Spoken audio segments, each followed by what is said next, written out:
అలా నేను విశేషం ప్రభుత్వ ఉద్యోగులు మామూలు ప్రజల కంటే కూడా తెలివిగల వాళ్ళని మేము మిగతా వాళ్ళకన్నా కూడా ఒక హై లెవెల్లో ఉంటాం, మేము అతీతులు అనేటువంటి ఫీలింగ్ కొంతమందిలో ఉంది.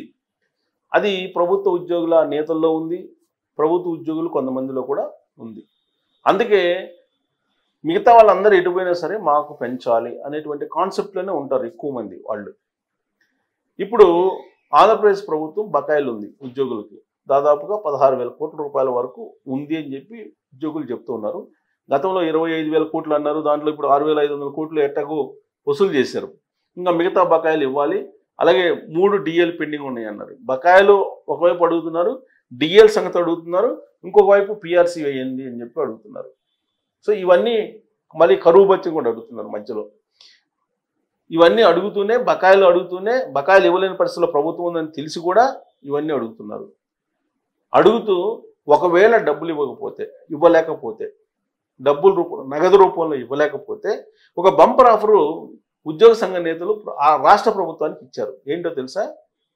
మీరు ప్రభుత్వ ఆస్తులు ఏవైతే ఉన్నాయో, ప్రభుత్వ భూములు లేదంటే ప్రైవేట్ నుంచి రైతుల నుంచి తీసుకున్నటువంటి భూములు ఏవైతే ఉన్నాయో అమరావతి ప్రాంతంలో, అవి మాకు ఇచ్చినా కానీ బకాయిల రూపంలో మేము సరిచేసుకుంటాము, మాకు నగదే అవసరం లేదనేటువంటి ఒక ఆప్షన్ ఇచ్చింది రాష్ట్ర ప్రభుత్వానికి.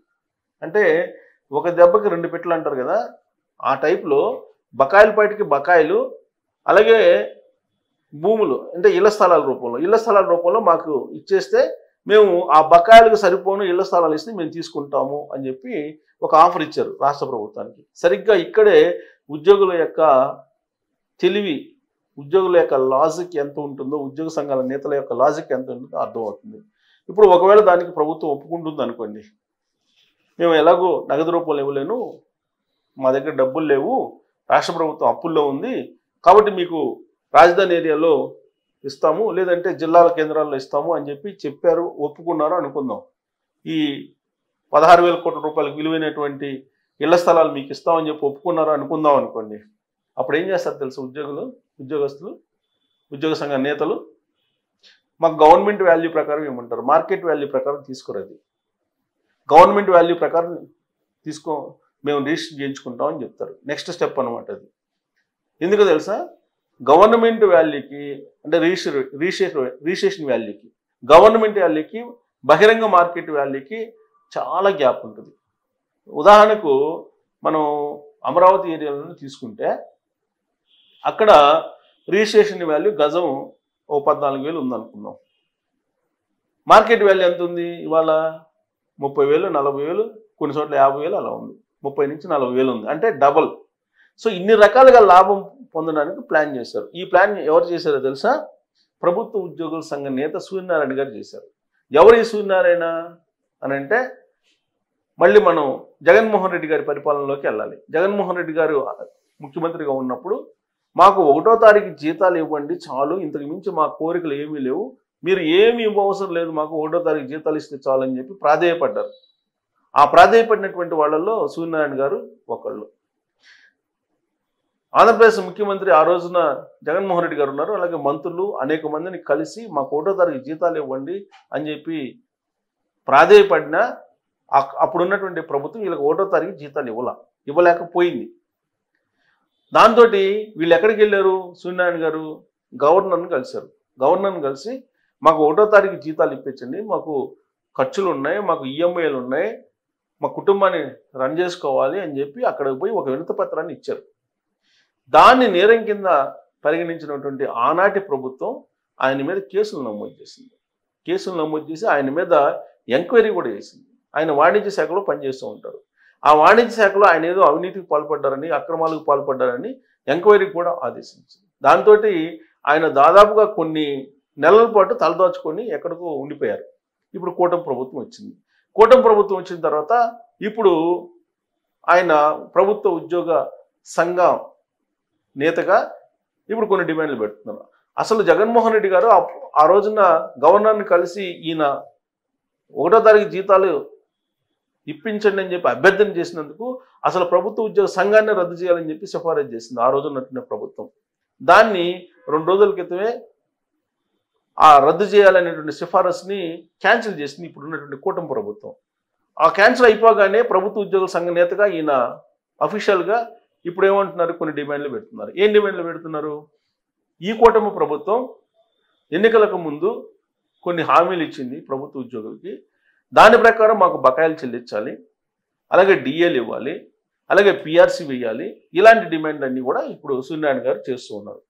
ఇప్పుడు బకాయిలు ఇవ్వలేనటువంటి పరిస్థితిలో ప్రభుత్వం ఉంది కాబట్టి, అంటే ఆయనకి తెలుసు ప్రభుత్వ ఉద్యోగుల సంఘం నాయకుడు కాబట్టి ఖచ్చితంగా ప్రభుత్వ ఉద్యోగ సంఘ నేతలకు తెలుసు ఆంధ్రప్రదేశ్ యొక్క ఆర్థిక పరిస్థితి ఏంటి అనేది.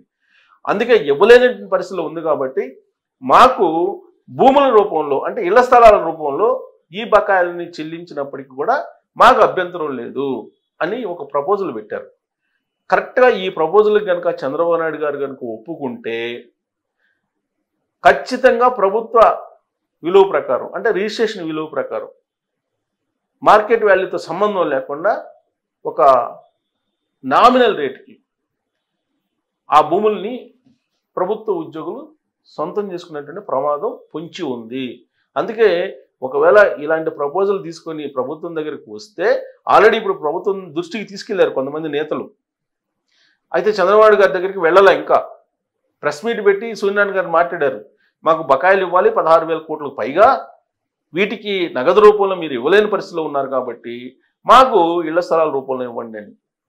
సో ఈ ప్రపోజల్ని చంద్రబాబు గారి దగ్గరికి తీసుకెళ్ళి ఒకవేళ కనుక చంద్రబాబు గారు ఒప్పుకుంటే ఖచ్చితంగా భారీగా నష్టపోవాల్సి వస్తుంది ప్రభుత్వము. అదే మార్కెట్ వాల్యూ ప్రకారం ఇస్తానంటే ఎవరు తీసుకోరు.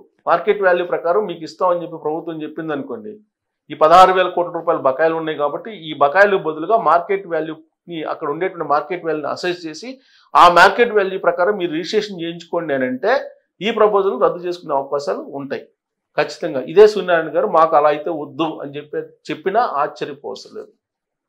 ఇక ఇంకొక ఆయన ఉన్నారు, ప్రభుత్వ ఉద్యోగుల ఎన్జిఓ సంఘ నాయకుడు బొప్పరాజు. ఈ బొప్పరాజు ఈ మధ్యకాలంలో ప్రెస్ మీట్లు పెడుతున్నారు.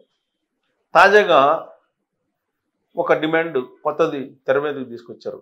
ఏంటంటే ఒకే వ్యక్తి ఎమ్మెల్యేకి గెలిచినప్పుడు ఎమ్మెల్యే పెన్షన్ వస్తుంది, ఎంపీగా గెలిచినప్పుడు ఎంపీ పెన్షన్ వస్తుంది, అలా కాకుండా రాష్ట్రపతి అయినప్పుడు లేదంటే ఇతర రాజ్యాంగబద్ధ పదవులు స్వీకరిస్తే ఆ పెన్షన్ కూడా వస్తుంది. అంటే ఒకే వ్యక్తికి ఇన్ని పెన్షన్స్ వస్తున్నప్పుడు ఉద్యోగులు కూడా ఒక పొజిషన్లో నుంచి ఇంకో పొజిషన్కి ప్రమోషన్ అవుతారు కదా, అక్కడి నుంచి ఇంకో పొజిషన్కి ప్రమోషన్ అవుతారు కదా, ఇన్ని ప్రమోషన్లు అయితే అన్ని పెన్షన్లు ఎందుకు మాకు ఇవ్వకూడదు అనేటువంటి ఒక డిమాండ్ను ఇప్పుడు బొప్పరాజు వెంకటేశ్వరరావు గారు తీసుకొస్తున్నారు. సో ఆయన చేసేటువంటి డిమాండ్లో న్యాయబద్ధమే. ఎందుకనంటే పొలిటీషియన్స్ తీసుకుంటున్నారు కాబట్టి వాళ్ళు అడగడంలో తప్పు లేదు. పొలిటీషియన్స్ అన్నా ఈ సిస్టమ్కి స్వస్తి పలకాలి, లేదా ప్రభుత్వ ఉద్యోగులకి వాళ్ళు ఎన్ని రకాల పదవులు నిర్వహిస్తే అన్ని రకాల పదవులకి పెన్షన్ ఇవ్వాలి. మరి ఇప్పుడు ప్రభుత్వం వీటిలో ఏది చేస్తుంది అనేది ఒక డిబేటబుల్ పాయింట్. ఇక వాళ్ళ డిమాండ్స్, బొప్పరాజు వెంకటేశ్వరరావు గారు అయితే అనేక డిమాండ్స్ చేస్తున్నారు. ఆయన ఇప్పుడు సిపిఎస్ రద్దు అనేది దాన్ని తీసుకురావాలి ప్రభుత్వం ముందుకు ప్రయత్నం చేస్తున్నారు. ఆ సిపిఎస్ రద్దు అనేది జరగనటువంటి పని, అది జరిగేటువంటి అవకాశమే లేదు. ఎందుకంటే ఆల్రెడీ ఆర్థికవేత్తలు అందరూ చెప్తున్నారు, సిపిఎస్కి ఒకసారి రద్దుకి ఒప్పుకుంటే సిపిఎస్ రద్దుకి ఆ రాష్ట్ర ప్రభుత్వాలు ఇక ఆర్థికంగా బంగాళాఖాతంలో కలిసిపోవటమే అని చెప్పి ఆర్థికవేత్తలు చాలామంది చెప్తున్నటువంటి పరిస్థితుల్లో బకాయిల విషయంలో మాత్రం చంద్రబాబు నాయుడు గారు ఉదారంగా వ్యవహరిస్తున్నారు. ఇప్పటికే 6,500 కోట్ల రూపాయలు ఇచ్చారు ఆయన. ప్లస్ ఈ సచివాలయ ఉద్యోగులకు డబుల్ హెచ్ఆర్ఏలు, రావడానికి పోవడానికి తిరగడానికి బస్సులు ట్రైన్లు ఉచితంగా, అలాగే తినడానికి ఇవన్నీ ఇచ్చారు. చాలా బెనిఫిట్స్ ఇచ్చారు ఉద్యోగులకి.